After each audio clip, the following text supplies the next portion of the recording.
Bhaja Govindam, offered by Sri Adi Sankaracharya and his disciples. Kurute Ganga Sagara Gamanam, Vrita Paripalana Mathava Danam, Jnana Vihina Sarvamatena, Muktimna Bhajati Janma Satena. One may in pilgrimage go to where the Ganges meets the ocean called the Ganga Sagar, or observe vows, or distribute gifts away in charity.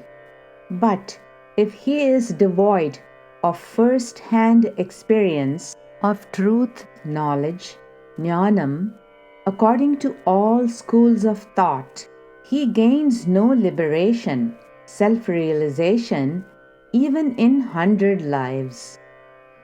This verse is offered by Sri Shankara's disciple Vartikakara. This verse explains that even though a person may perform all sorts of activities and rituals and prescribed sacred actions, unless the person turns within and in deep contemplation gains the first-hand experience of the real self, the true knowledge of one's own real nature, that person cannot get liberation from bondage even in 100 lives. It is also said that this is not just one person's opinion, but it is according to all schools of thought. By saying this, it does not mean that one should not engage in all those divine activities, such as going on pilgrimages, observing vows, perform charitable acts, worships, and so on. But the point here is that one should not get lost in these activities and forget the real goal, which is self-realization. These activities may be aids or means to the goal, but they are not the end in themselves. It basically means don't get bogged down in details and forget the big picture. Suramandira Taru Moola Nivasaha, Sayya Bhutala Majinam Vasaha, Sarva Parigraha Bhoga Tyagaha, Kasya Sukham na Karoti Viragaha. Dwelling in temples, under some tree, sleeping on the bare ground, wearing a cloth, and thus renouncing all ideas of possession and thirst to enjoy, to whom will not dispassion bring happiness? This verse is offered by Sri Shankara's disciple Nityananda. Usually people think that more possessions means more happiness. But the truth is, attachment creates pain and detachment gives us peace of mind and happiness.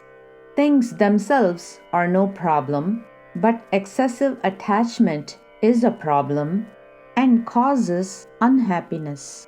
But following the teachings of great sages and scriptures and practicing meditation within, when a person finds out that dispassion and detachment produces great happiness and peace of mind and a feeling of relief as though a heavy weight has been lifted off, that person renounces all ideas of possession and the thirst to enjoy worldly objects.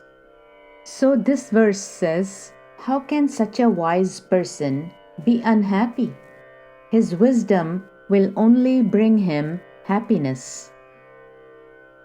Yoga ratova bhoga ratova sangaratova sangavihinaha yasya brahmani ramate chittam nandati nandati nandatyeva. Let one revel in yoga, mental contact with the self, or let him revel in bhoga, enjoyment. Let one seek enjoyment in company, or let him revel in solitude, away from the crowd.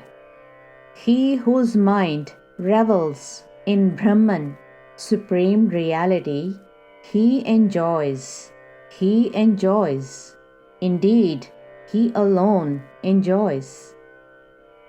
This verse is offered by Sri Shankara's disciple Anandagiri. This verse explains that it does not matter how you live your life, meaning whether you're alone or in company, but if your mind revels in the real blissful self, the supreme reality, then you will enjoy happiness.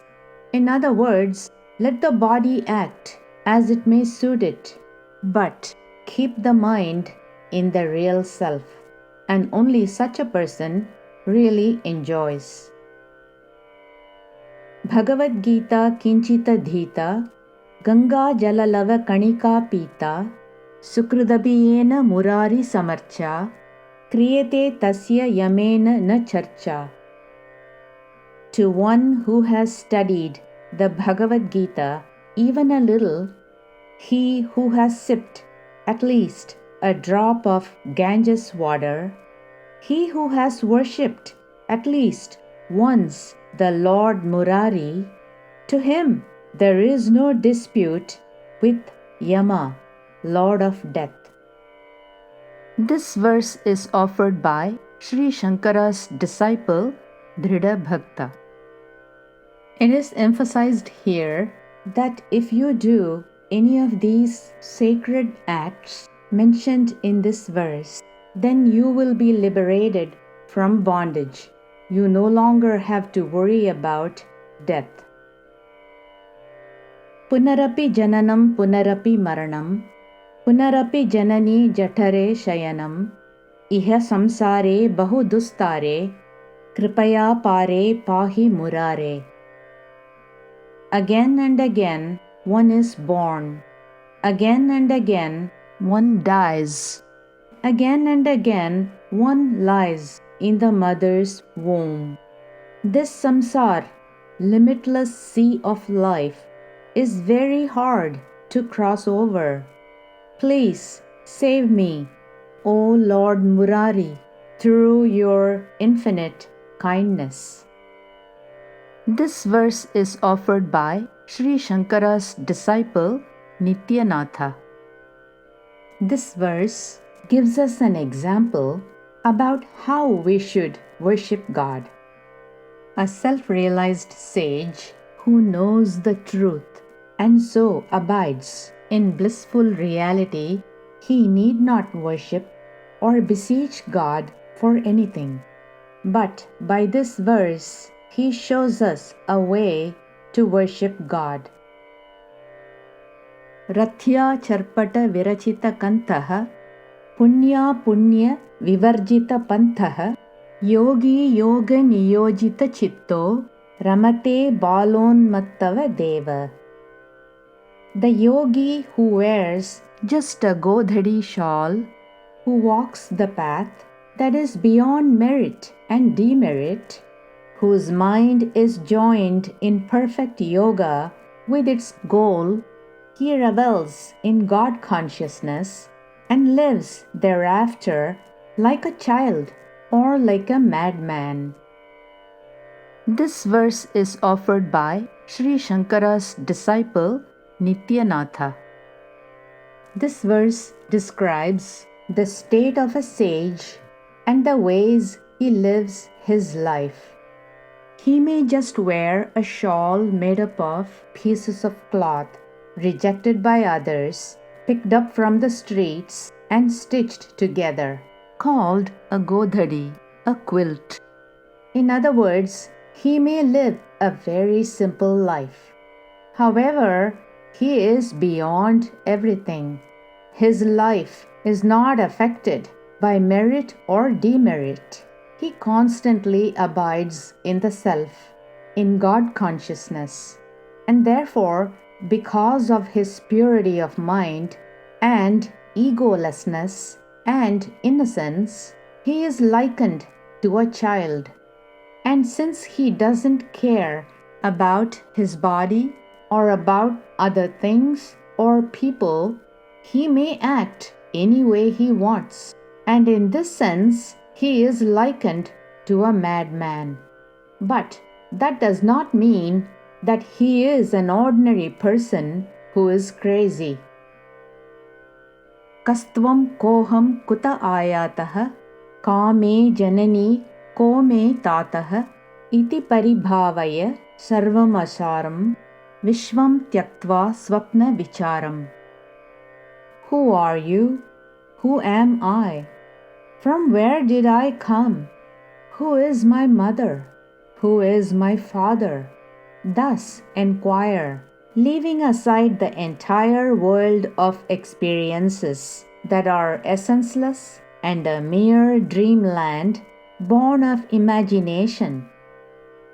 This verse is offered by Sri Shankara's disciple Surendra.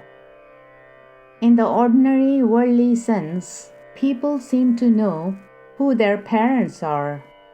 They also have an idea of who they themselves are, but only in a shallow, superficial manner.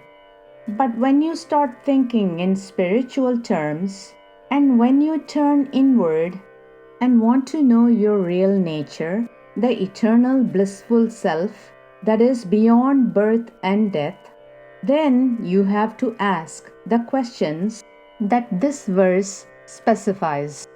Then you will find that the entire world of experiences is nothing but imagination and thoughts, because none of them was there in deep sleep, but they only exist in the waking state. So, inquire for yourself and find out is indicated in this verse. Tvayimayi chanyat traiko vishnuhu vyartham kupyasi mayyasa hishnuhu bhavasama chittaha sarvatratvam vanchas yachiradyadi vishnutvam. In you, and in me, and in all other places too, there is but one all-pervading reality. Being impatient, you are unnecessarily getting angry with me. If you want to attain soon the reality state, be equanimous and well-balanced under all circumstances. This verse is offered by Sri Shankara's disciple Medhati Thira. From this verse, we can infer that the disciple or devotee is perhaps frustrated that he is not able to realize the self in spite of following the Guru's teachings and making all the efforts. So, this verse tells such a person, don't be impatient. You are unnecessarily getting angry with the Guru. If you want to attain the reality state, first of all, learn to be equanimous in all circumstances and situations. After all, the all-pervading reality is everywhere. It is in you and me, in everyone else, at all times, and in all places too. So it is attainable easily. But you have to be patient. And instead of getting angry with me, keep your mind in control, be well balanced under any circumstances, and turning within, realize the all-pervading reality.